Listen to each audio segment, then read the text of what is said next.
பகிரங்க மன்னிப்பு கேட்கணும்னு வந்திருக்கேன்னா, நான் முதலாவதாக 18 வருஷம் போராடி கொண்டே இருக்கிறேன் என் தாமரை சகோதரி அவர்களே. ஒவ்வொரு நாளும் பௌத்தனுடைய 10 நிமிடம் உன் மரணத்தை பற்றி நீ தியானி அப்படின்றாங்க. என் மரணத்தை பற்றி தியானித்துக் கொண்டே இருக்கிறேன். வெற்றி என் தலைமையில் இருந்தா இந்நேரம் நான் பெரிய பெரிய ஆளுக்கெல்லாம் படம் பண்ணியிருக்கணும். அதனால மன்னிப்பு கேட்டுக்கிறேன். ரெண்டாவது, எனக்கு ரொம்ப பிடிச்ச மிகச்சிறந்த ஆளுமை லெனின் பாரதி. அவன் என்னை விமர்சிச்சிருந்தான். அது தத்துவ ரீதியான விமர்சனம். அவனுக்கும் என்னுடைய ஆழ்ந்த வருத்தத்தை மன்னிப்பையும் சொல்கிறேன். அருள்தாஸ், அவர் ரொம்ப எனக்கு பிடிக்கும். ரொம்ப கருணை இருக்கும் ஒரு முகத்தில்.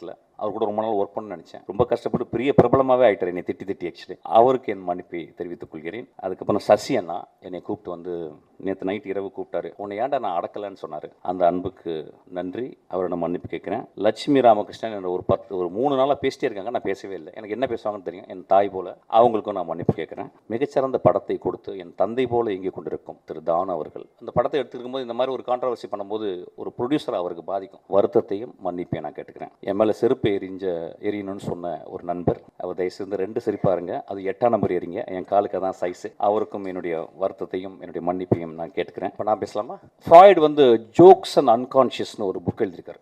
ஜோக் சொல்லும்போது, ஒரு நகைச்சுவை சொல்லும்போது அதை ரிசீவ் பண்ணுறவங்க, அதை வாங்குறவங்க, சிரிக்கிறவங்க ஆள் மனத்தில் இருந்து தான் சிரிக்கிறாங்க. ஒரு ஜோக்கினுடைய இயல்பு. அன்னைக்கு மேடையில் அதுதான் நடந்துச்சு.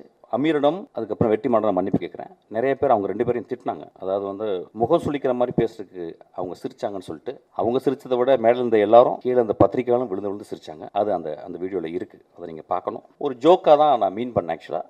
2-3 வார்த்தைகள் மேலே போயிடுச்சு. அது அப்படி தான் சில நேரங்களில். அதுக்காக நான் மன்னிப்பு கேட்டுக்கிறேன். ஒரு பர்டிகுலரான ஒரு மனிதனை தாக்கணும்னு எண்ணமே இருந்ததே இல்லை. என் விஷால் நானும் சண்டை போடும்போது, என்னை மோசமாக பேசும்போதும், என்னை பற்றி அடுத்தவங்கள்ட்ட தப்பாக பேசும்போதும், நான் ரொம்ப வெகுண்டு மேடையில் பேசும்போது ஒரு வார்த்தை கூட அவனை நான் மோசமான வசை வார்த்தைகளால் பேசலை. ஒரு மேடையில், அது என்ன மேடைன்னு எனக்கு தெரியல, ஒரு அரசியல் மேடை அல்லது இது கூத்து செய்யும் கலைஞர்களுடைய மேடை. இது நான் கேட்குறேன், திருக்குறளில் காமத்துப்பால் இல்லையா, பெருமாள் முருகன் எழுதின சங்கத்தில் எத்தனை தடவை அல்குல் என்ற வார்த்தைகள் உபயோகித்திருக்காங்கன்னு சொல்லி அவருடைய கட்டுரையில் 3 நாட்கள் என்ன கிட்டத்தட்ட 500 பேர் எனக்கு ஃபோன் பண்ணாங்க. நண்பர்களே, பெண்கள் ஃபோன் பண்ணாங்க நிறைய பேர். பத்திரமா இருங்க அப்படின்னாங்க. ஐயா, என்னை பற்றி நீங்கள் சொல்லணும்னா என்னுடைய படங்களை பார்த்து சொல்லணும். என்னை பற்றி உங்களுக்கு தெரியணும்னா என் தந்தை போல ஒருத்தர் உட்கார்ந்துருக்காரு பாருங்க, அவர்கிட்ட கேளுங்க. நீங்கள் நேராக என்கிட்ட ஃபோன் பண்ணி திட்டலாம், பேசலாம். என் படங்கள் நல்ல படங்கள் இல்லையா? என் படங்களில் சமூக கருத்து சொல்லலையா?